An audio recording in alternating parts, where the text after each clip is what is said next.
Welcome to RAIN, the Real Estate Investor Growth Network with your hostess, Jen Josie. Join like-minded real estate investors and accelerate your business towards greatness. You will hear step-by-step strategies for success, interviews with real estate rock stars, and we will dig deep into past projects where we bear it all, including the good, the bad, and some just plain ugly. So get excited. Here's the bestower of badassery herself, the real Jen Josie. Listener discretion is advised. Hi, and welcome back. I'm Jen Josie, creator of RAIN, the Real Estate Investor Growth Network. Whoop, whoop. On today's episode, we have a guest that will be sharing one of their past projects. We will let you decide if it was good or bad or just plain ugly. But before we begin, here's today's badassery bestowment, my little badass gift to you. Today's topic is don't be afraid of the word no. Surprisingly, that tiny word is the main reason so many investors take months, if not years, to get their first deal. They pay a buttload of money on their education, use the proven systems to run the numbers, and never present an offer for they think their number is too low and might be offensive to the seller. Now, many times, that number will be offensive to the seller, but you can't let this stop you. You never know what's going on with them and how motivated they may be. Maybe it's a home where the couple is going through divorce and they need to dump it fast. Maybe it's a family that's struggling with medical bills and you are saving them from foreclosure. Maybe it's a property inherited by a distant cousin 3 states away, and they will take anything that's offered. Maybe they are empty nesters and can't afford costly repairs before moving into the retirement villa on hole number 7 off Donald Ross Boulevard. So remember, the answer will always be no until you ask. Now go out there and get some no's, and who knows, one of those no's may eventually become a yes. Now, on to today's episode of the Real Estate Investor Growth Network podcast. We have with us my friend Heather Gunter. Over the past 16 years, Heather has been involved in everything from funding renovations to creative financing to wholesaling properties. In 2021, she started a new venture and began purchasing multifamily units. Passionate about real estate investment, Heather is constantly looking for the next opportunity to learn. I am so excited to learn about one of her past projects. So welcome to the show, Heather. Thank you, Jen Josie. Thank you for having me here today. Yay! And listeners, it's a big day because I am popping Heather's podcast cherry. Oh my, and I'm thanking her. First time doing a podcast, and that's shocking to me because Heather, you are just a light in a room when I walk in, and you just amaze me. You are very impressive with everything you have going on. And what I love most about you, you have a little farm, and you have a potbelly. You have 3 potbelly pigs. Actually, 7 babies, and a mom and dad. So, yeah. And donkeys, and what other animals do you have? Chickens, that's about it. I used to have chickens. So anyway, I just knew immediately when I first met you that we were going to be friends for life. So thank you so much for being on the show. Tell the audience a little bit about you. You are in where? I'm in northeastern Mississippi, Tupelo, Mississippi, that is. And can't tell from your accent at all. No, it's not. No. Can't tell by my accent. Actually, that's kind of my funny line is the girl from Mississippi with the funny accent. So a lot of people love it, So you've been in real estate for 16 years. How did you get started in real estate? Well, I got started in real estate back then, just kind of buying and holding back, during my first marriage, actually. Mm-hmm. And just, I grew up as a little girl. My granddad was a contractor, from the age, 9, I was walking around on the job site with a tool belt with him. I love that. So I have always grown up in the business. But what was really a turning point is when I was reading the paper one day and I seen some lots for sale, kind of uptown. It was in Pontotoc. It's about 20 miles from here where I actually grew up. And I seen some lots for sale, and I called this guy, and you could put, rentals on it. And the price that he gave me, like the lots were going to end up being like $3,000 a piece. My granddad was a contractor. My spouse at the time built houses. So I just went to the bank and bought all these lots and didn't tell anybody. I come back home and I said, we've got 15 lots. We got to start doing something. They're like, oh my gosh. So that's what started, and I just didn't have that fear of, I buy by numbers, and I knew those numbers worked, and I knew I could make it work. And that's where it all started. That is awesome. And you have multifamily on there? Yes, I have multifamily now, and I started out in the buy and hold space of the single family. So I would kind of cherry pick. If I wanted to hold a single family, then I would. I flipped properties as well. But yeah, just back in 2018, 4 years ago, I got into a really thrust forward into the business from trying to get out of my W-2 job. So just 2021, I bought my first 40-unit multifamily. And that's whenever I joined the Tim Bratz legacy family. Which is where that's where you and I met each other. We're part of the legacy family. Yes. And, within 6 months, I've like doubled my amount of doors. So it's just, you see how much faster you can grow in the multifamily, but you also need that active income of the flipping and the wholesaling of the single families as well. Well, I'd love to have you back on the show to hear about how you purchased that first 40 unit, because that's what I'm looking for right now. That's just one of those things that I want to get into with our business as the next progression. So I'd love to have you back on, but you are going to talk today about creative financing, correct? That is correct. Yeah. And this is so important. And my listeners out there, a lot of them are just getting into real estate. So this is going to be so beneficial for them. And because did you pay anything out of pocket for this property we're going to talk about? I did not pay anything out of pocket. I just renovated. I paid for the renovation cost. That's Gotcha. It. Mm-hmm. All right. So let's dive in. Let's hear about this project. Just give us a little description about the property, how many beds and baths, when was it built, etc. All right. It was a 3-bedroom, 2-bath built back in the 80s. And I had just started putting myself out there on Facebook. Around 5 years ago, I went to another mastermind, and they really focused on creative financing. And just like you said, whenever you started, if you don't ask, the answer's always going to be no. Yep. I mean, but some people just don't have the balls to ask. Right. So actually on this instance, the seller actually reached out to me, and she's like, Heather, I'm in trouble. Like, I need some help. And I was what's going on? She saw it on Facebook. Is that what you're saying? Yes, she saw it on Facebook. Okay. Yes. She said, I'm in trouble. She had a primary residence as well as one rental. And we all know how troublesome just one rental can be. Yes. The tenants had moved out kind of in the middle of the night. And this was back during whenever COVID had started.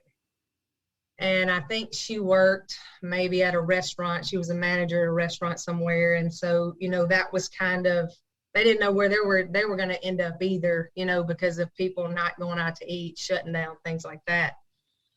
So the city was on her about fixing some things, getting a COO.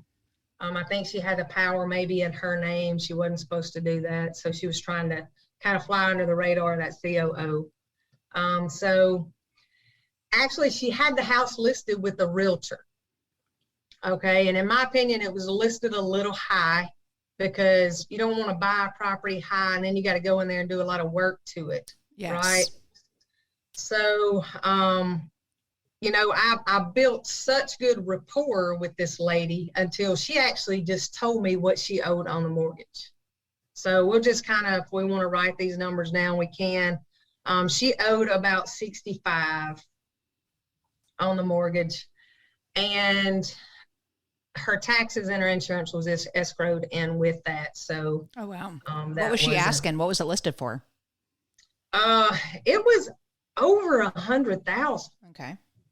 You know, it was in a good neighborhood. It was kind of in a mid, you know, you got your low grade neighborhood, your mid grade, and then you got your high end. So it was a good seller's point if you can get, you know, if you can fix it up and put it in that price range where it needs to be. Whenever she told me what she owed on her mortgage, and I knew she was in distress, I knew that we could probably make some numbers work. Awesome. So I knew the neighborhood. So I go and I look at the house, and we negotiate a price, and I negotiated it at $83,000. So we got a contract on the house at $83,000. Now, this, like, the realtor was more of a listing realtor. You know, you have the buyer's realtor, and then you have the listing realtors, and sometimes that is the difference between, I hate to say it, but a lazy realtor and a go-get-it realtor. There's no lazy realtors ever. So, you know, some people, they just want to list it and let everybody else do the work. Right. And, you know, that's just the way it is. So what we did was we talked to her and we said, look, we need to get in touch with this realtor. And what we want to do is we don't want to take anything away from them. So we want to talk to the realtor. You, if you will, you call him and you tell him that we want to flip the house and we're going to put it right back with him, but we need him to take it off the market so we can flip it. So she called him. He was okay with us calling him too. So we called him and he agreed, yeah, we'll do that. So we agreed to flip the house, put it right back on the market. When we flip the house, it's going to be worth more. So he's going to get more commission. Of course, so absolutely. That was an incentive for him. Yes, that's definitely an incentive for the lazy realtor. Yes, keep going. That's right. That's right. So we take this contract to our local lawyer. Of course, you want to make sure all your title work's clear before you even start putting anything into a property. And the title work was clear, except it had like a $3,000 lien that was like a medical lien, something for some medical bills. The seller actually took me to her bank. She was probably 3 months behind, I'd say, on her payments. Okay. So I went to the bank with her, caught her up on her payments. Now, all of this is going to come off of her proceeds. Okay. So you agreed. 82. 82. Gotcha. Yeah. Anything that the electricity bills, the gas bills, the back payments, the late fees, any of that stuff comes off of her proceeds. Gotcha. So I went to the bank, called her up, and I said, look, I tell you what, I said, I know where this finance company is, and it wasn't far from me. I said, I'm going to go down there and just see what I can do with this $3,000 lien you've got against your house. And this goes back to your no again. So if you don't ask, it'll always be no. Right. I walk into the finance company. I was like, look, I'm friends with, you know, and I told them her name. And I said, I'm here to just try to clear some debt off of her. And I said, will you pull her up, kind of see what's going on here? So they pulled her up. Of course, she owed about $3,000. And I said, well, I'd like to just give y'all $1,500 today if y'all will just clear that up. And they said, no, you know, we really got to have it all. And I was like, well, she's not going to pay y'all. So I just thought, you know, it'd be good for you guys. It'd be good for her. Just get that off her credit. Y'all get some money. And they said, no. Well, listen to this. I turn around and start walking out. I actually get outside the door. They come outside and they said, hey, miss. And I said, yes. So I go back. They said, can you pay that today? And I said, yeah. I said, that's what I came to do. They said, we'll take it. So I said, what I need. I love this. I negotiated her lien half price. Now that comes off of her proceeds as well, but I got that off of her credit. So I said, I need you to send this paid in full lien thing to, I gave them my lawyer's email or whatever, so they could know that it was cleared up. So I got a copy and they sent them a copy. Let's see. So I negotiated that down to $1,500. We funded the rehab and we estimated it around $15,000 to $20,000. Okay. It was it needed some paint, needed to do the bathroom, needed some countertops. It had original hardwood floors in it. We were just going to refinish them. The bottom cabinets were fine, but we did put some upper cabinets on there that looked nice. We found, whenever we got a contract, and I was going to go back and forth on this, the rehab took around 6 to 8 weeks. Okay. So, and it ended up costing around $25,000. Gotcha. And two things I know that you wanted to know, you always run into stuff that you don't know about.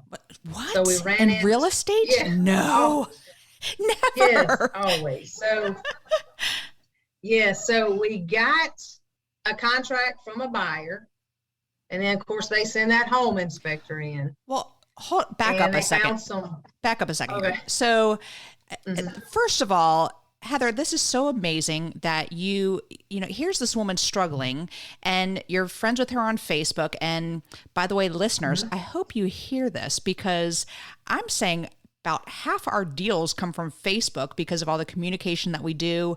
Everybody on my Facebook page knows what I do for a living. And when they hear of someone saying, I have this distressed property, we can't sell it. Oh, my friend Jen does this. So same type of situation. She found you off social media. How much does social media cost you, by the way? It's free. Exactly. So it's free marketing, free advertising. She found you, and you're paying this out of your own pocket, correct? The rehab and the $1,500 so far. Yes. Okay. So how are you securing that? Like, she could just turn around and sell the property on her own. Did you? No. So explain how you kind of secured it, and so that she wouldn't run off with your money. Yes. How we did that was we took that to our lawyer, and she actually put us on the deed. Okay. Of the house during that. So we secured that through a lawyer contract. Okay. So you agreed to, it was 82 or 83. I'm sorry, I forgot. $82,000. But you didn't give her $82,000 to buy it. No. So the agreement was, when you're going to put all this money towards it, you're going to get her finances in order. And then once it sells, she will make $82,000, subtracting all the stuff that you put up front. Correct. Everything will be dispersed at the sale of the property. And then you still have the lazy realtor. By the way, I hope he never listens. Just kidding. We love you, realtor. He don't know it. He won't know. And he makes his commission. Everybody's happy. All right. So now you've done the renovations. It took you how long? 6 to 8 weeks. 6 to 8 weeks. And it ended up costing $25,000 out of pocket. So this is, again, subtracting from that 82 that you have agreed upon. And so you list it. How much do you list it for? Is around 148. Wow. 149 is what we listed it for. Yes. Okay. Because it was originally listed a little over 100,000, you said. Yes.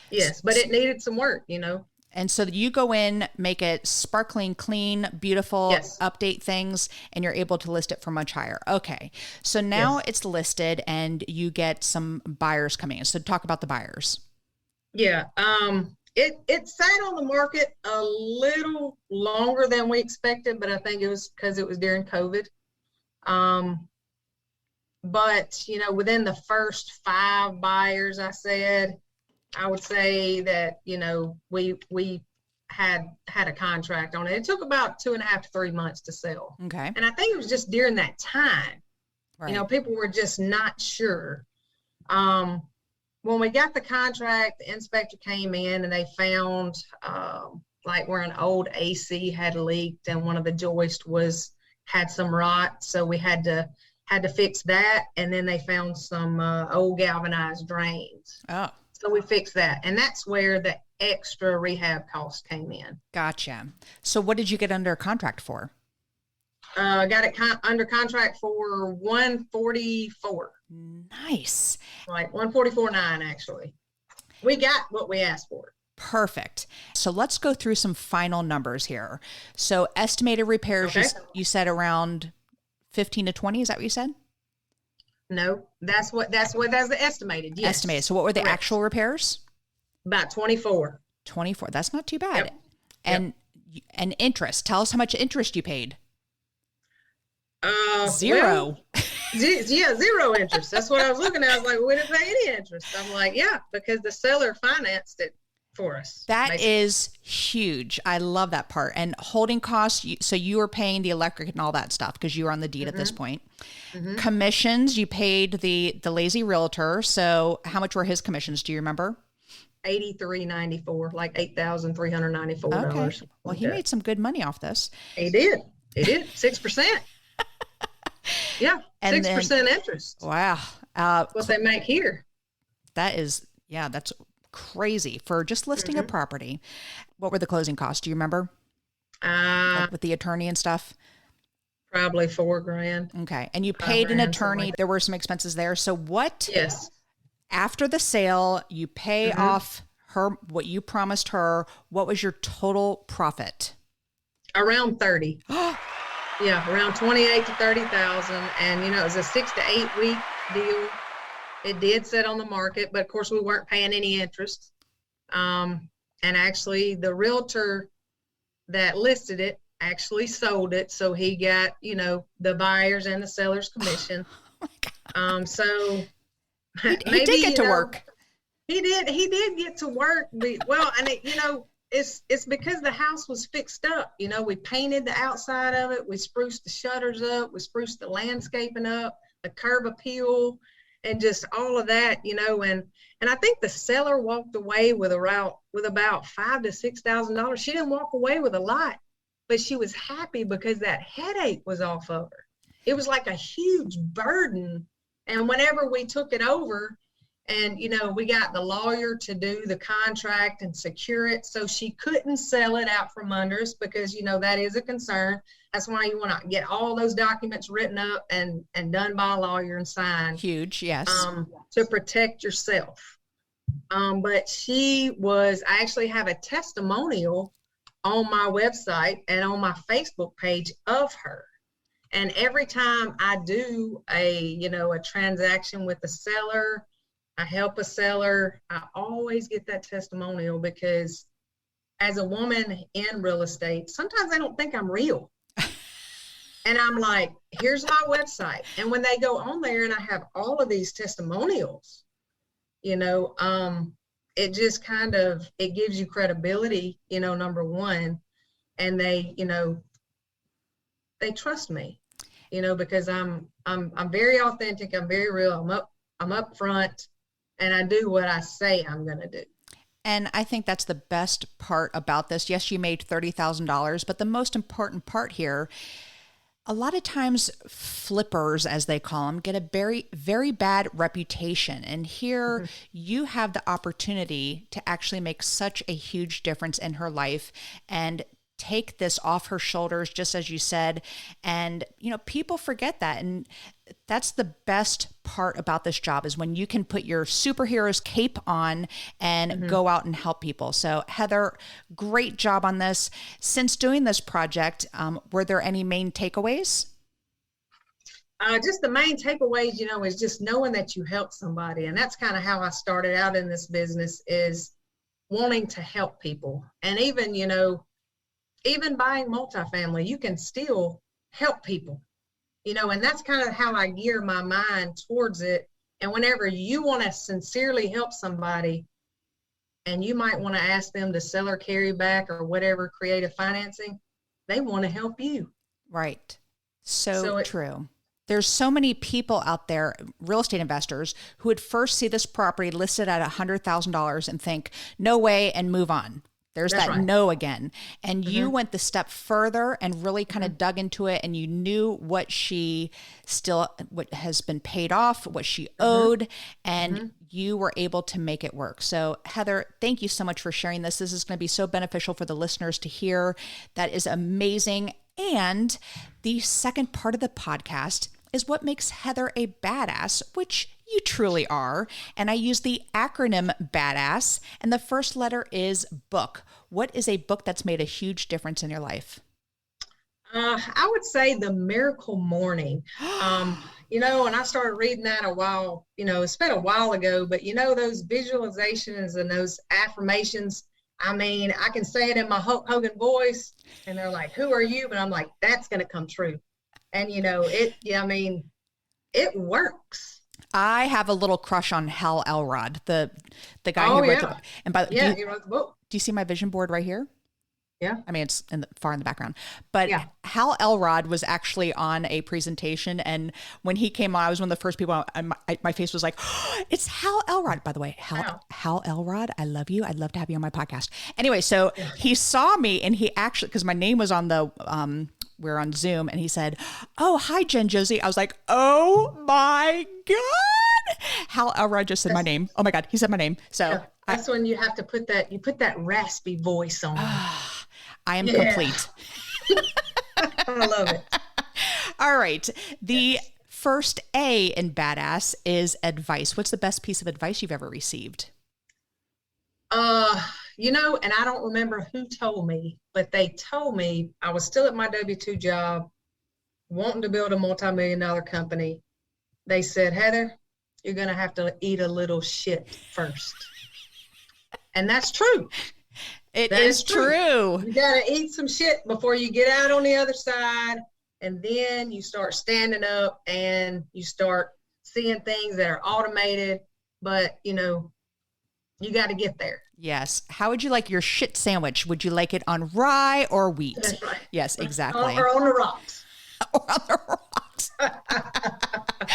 Oh, my goodness. By the way, what was your previous occupation? Actually, I sold medical equipment. Oh. Yes. So I was in sales 15 years before this. So I do have a sales background. And I say I hate sales because I sold Aflac for about 30 seconds and was just like, oh, I hate sales. But real estate is completely sales. And it's funny because we're passionate about it. So it doesn't feel like a task, because we love it. All right. The D in badass stands for drive. What drives Heather to be successful? I'm going to have to say my whys, my family, my daughter, and, just wanting to retire early, travel. So, when your whys outweigh all of the stuff that you have to do, you make it happen. And that's my drive, which, I kind of wake up like Jerry Maguire anyway, like my feet hit the floor and I'm like, let's go, So that's kind of how I wake up anyway. But, when the going gets tough, you sit there and you think, I can't quit. Like I've got stuff to do and most of the time it's other people. It's not even me, but I got stuff to do. I still have stuff to do. Yep. That is wonderful. And you have all those farm animals you got to take care of as well. That's right. And you have a poodle? I don't know about your poodle.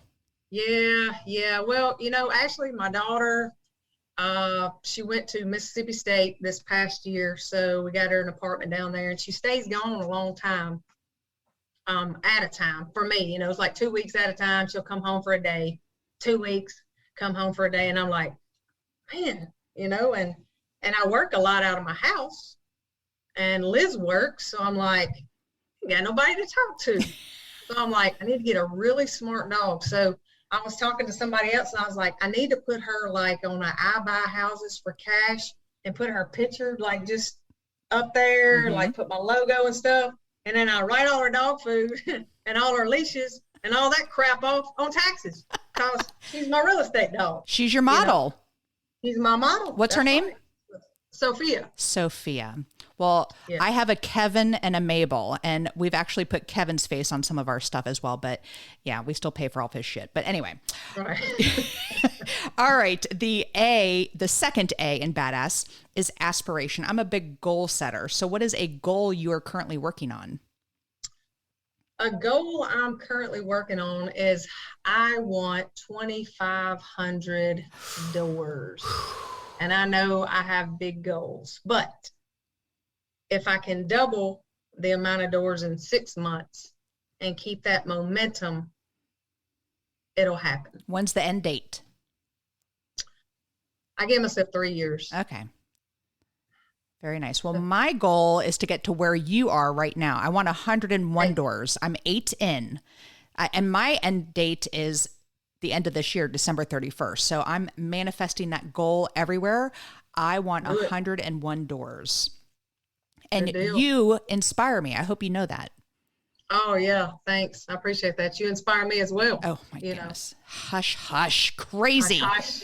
All right. The first S in badass is systems. What systems do you have in place to help you achieve success? Systems is finding the who, not the how.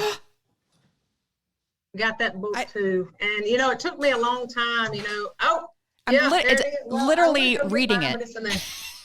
Yes. And that is the systems is, at first you're like, well, I got to do this, I got to do this, I got to do this, and I got to do this. But you've got to find that who, and you've got to just let them do it, because if you don't, it makes you go so slow. Right.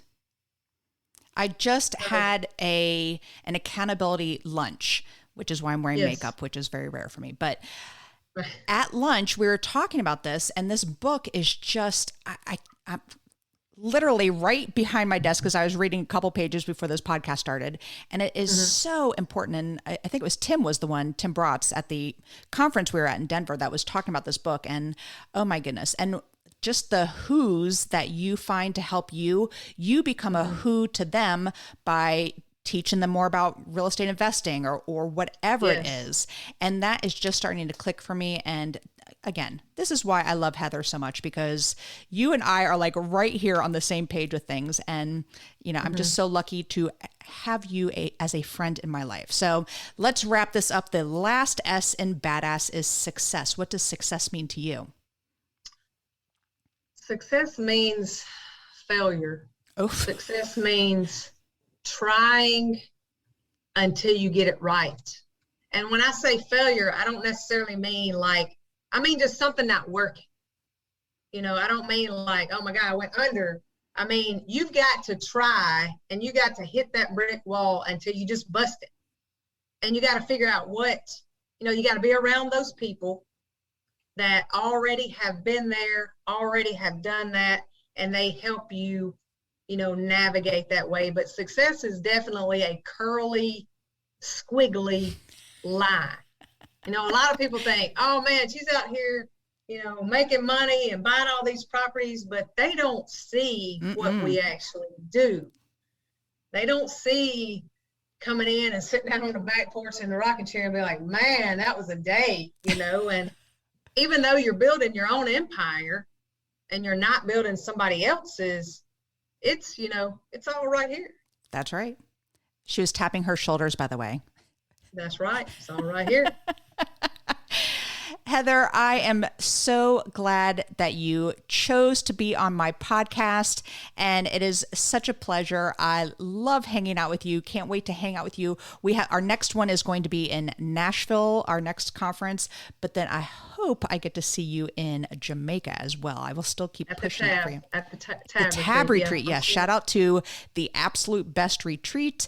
Our friend Terry Thayer runs that, and hopefully we will get you and Liz out there, because it is fun.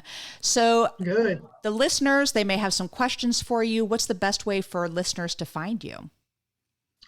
They can just reach out to me through my email if they want to. But you're on Facebook and yahoo.com. Yes, I am on Facebook. I'm on Facebook. Heather Gunter. And then I have an Instagram, Heather Gunter, funny accent. And is it really funny accent? It is Heather Gunter, funny accent. That's right. Yeah. Well, you have been such a pleasure, Heather. Thank you so much. I really hope you'll come back and we can talk about that first 40 unit, because that is what I want. I will do it. That I is would my love goal. to. I would love to have you back on. Hello to Liz. And that is all. Thank you for listening. And we will catch you on the next episode. Now go out there and share your badassery. And don't forget, make it a great day. Take care. Bye-bye. Whoop, whoop. Thank you for listening to RAIN, the Real Estate Investor Growth Network. Be sure to subscribe on your favorite podcasting platform so you never miss an episode. If you need more badassery, you can follow Jen Josie by visiting therealjenjosie.com or become a member of RAIN by registering on rainmastermind.com.